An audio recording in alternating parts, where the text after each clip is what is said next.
Hi everyone, good morning friends. मैं हूं अगन और आप देख रहे हैं एजी महतो चैनल। फ्रेंड्स, आज हम लोग बात करेंगे कि जमीन अगर हम लोग खरीदना चाह रहे हैं तो हमें क्या क्या डॉक्यूमेंट्स की जरूरत पड़ेगा, कौन कौन सी कागज की जरूरत पड़ेगा, इसके बारे में आज हम लोग चर्चा करेंगे। तो दोस्तों, खेती की जमीन अगर आप ले रहे हैं तो इसके डॉक्यूमेंट्स की जानकारी राज्य सरकार के राजस्व विभाग से मिल जाएगी। और जमीन का खसरा नंबर पता करें और खसरा नंबर से आपको जमीन से जुड़ी सभी जानकारियां मिल जाएगी।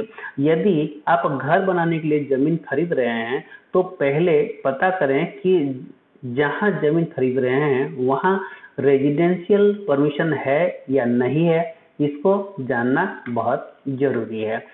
और दोस्तों, कोई भी व्यक्ति प्रॉपर्टी खरीदते समय अपनी मेहनत की एक बड़ी कमाई उसमें लगा देता है। ऐसे में जरूरी है कि जो प्रॉपर्टी खरीदा जा रहा है उसकी वैधता की पूरी तरह से जांच की जाए। ठीक है, तो मध्य प्रदेश हाईकोर्ट के एडवोकेट संजय मेहरा का कहना है दोस्तों कि यदि आप किसी टाउनशिप में प्रॉपर्टी खरीद रहे हैं, अगर वहां सभी बैंक लोन दे रहे हैं तो समझ लें कि वहां बड़ी रिस्क नहीं है, क्योंकि बैंक किसी भी टाउनशिप में लोन तभी देता है जब वहां का स्वामित्व या टाइटल और सच क्लियर होता है।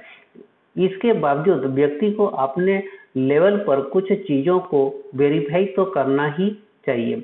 आज हम बता रहे हैं कि कोई भी प्रॉपर्टी खरीदते समय आपको किन किन बातों का ध्यान रखना चाहिए। तो दोस्तों, आप कोई भी प्रॉपर्टी खरीद रहे हैं तो सबसे पहले उसके लिंक डॉक्यूमेंट्स चेक करें, यानी प्रॉपर्टी अब तक कितनी बार खरीदी और बेची गई है वो देखें। ये आपको पुरानी रजिस्ट्रियों से पता चल जाएगा। जिससे भी प्रॉपर्टी खरीद रहे हैं उससे पुरानी रजिस्ट्री की कॉपी ले लें। फिर ये देखें कि सभी रजिस्ट्री में डिटेल्स एक दूसरे से लिंक हो रही है या नहीं।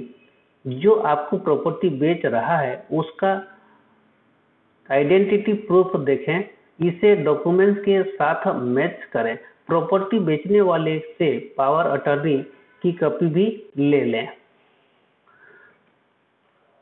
आप जिस जमीन को खरीद रहे हैं उसका रिकॉर्ड खंगालें। खेती की जमीन ले रहे हैं तो इसके डॉक्यूमेंट्स की जानकारी राज्य सरकार के राजस्व विभाग से मिल जाएगी। और जमीन का खसरा नंबर पता करें। खसरा नंबर से आपको जमीन से जुड़ी सभी जानकारियां मिल जाएगी। यदि आप घर बनाने के लिए जमीन खरीद रहे हैं तो पहले पता करें कि जहां जमीन खरीद रहे हैं वहां रेजिडेंशियल परमिशन है या नहीं। अगर प्रॉपर्टी कमर्शियल या इंडस्ट्रियल है तो वहां जमीन ना खरीदें, क्योंकि वहां आप घर नहीं बना सकते। टाउनशिप में ले रहे हैं तो डॉक्यूमेंट्स देखें। किसी टाउनशिप में प्रॉपर्टी ले रहे हैं तो लैंड यूज चेक करें। देखें कि टाउन एंड कंट्री प्लानिंग की परमिशन है या नहीं है। लोकल अथॉरिटी जैसे कि नगर निगम से नक्शा पास है या नहीं है। और सबसे महत्वपूर्ण होता है कि ये चेक करना कि जिस कॉलोनी में आप जमीन खरीद रहे हैं वो वैध है या नहीं।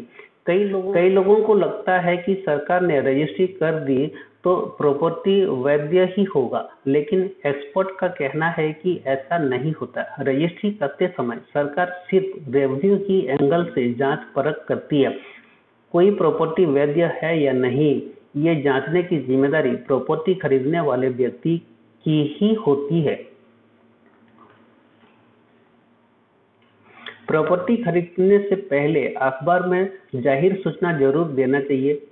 अक्सर लोग इसे नजरअंदाज कर देते हैं, लेकिन जाहिर सूचना देने से आपका पक्ष मजबूत होता है। ऐसे में प्रॉपर्टी को लेकर भविष्य में कभी कोई विवाद नहीं होता है, और अगर कोई विवाद होता है तो आप कोर्ट में मजबूती से अपना पक्ष रख सकते हैं। इसी तरह एग्रीमेंट का रजिस्ट्रेशन करवाना भी जरूरी है। आजकल ये रजिस्ट्री के साथ ही कर दिया जाता है और बहुत से लोग एग्रीमेंट नहीं करवाते। ऐसा ना करने पर कानूनी तौर पर आप कमजोर हो जाते हैं दोस्तों। तो ये सारी चीज़ें दोस्तों आप लोग को ध्यान देना बहुत ज़रूरी होता है। और दोस्तों उम्मीद है कि आप लोग को आज का वीडियो ज़रूर पसंद आया होगा, और पसंद आया हो तो ज़रूर जो है एक लाइक कीजिएगा। ये सवाल जब आप पूछना होगा तो ज़रूर जो है आप कमेंट बॉक्स में कमेंट कर सकते हैं। चैनल में नए हैं तो ज़रूर जो है चैनल को सब्सक्राइब करके रखे रहिएगा और बेल आइकन को दबाना ना भूलिएगा। दोस्तों आने वाले टाइम में आपको इसी प्रकार करके और भी बहुत सारा वीडियो आप लोग को मिलने वाला है। दोस्तों आज के लिए इतना ही, फिर मिलेंगे एक नेक्स्ट वीडियो के साथ।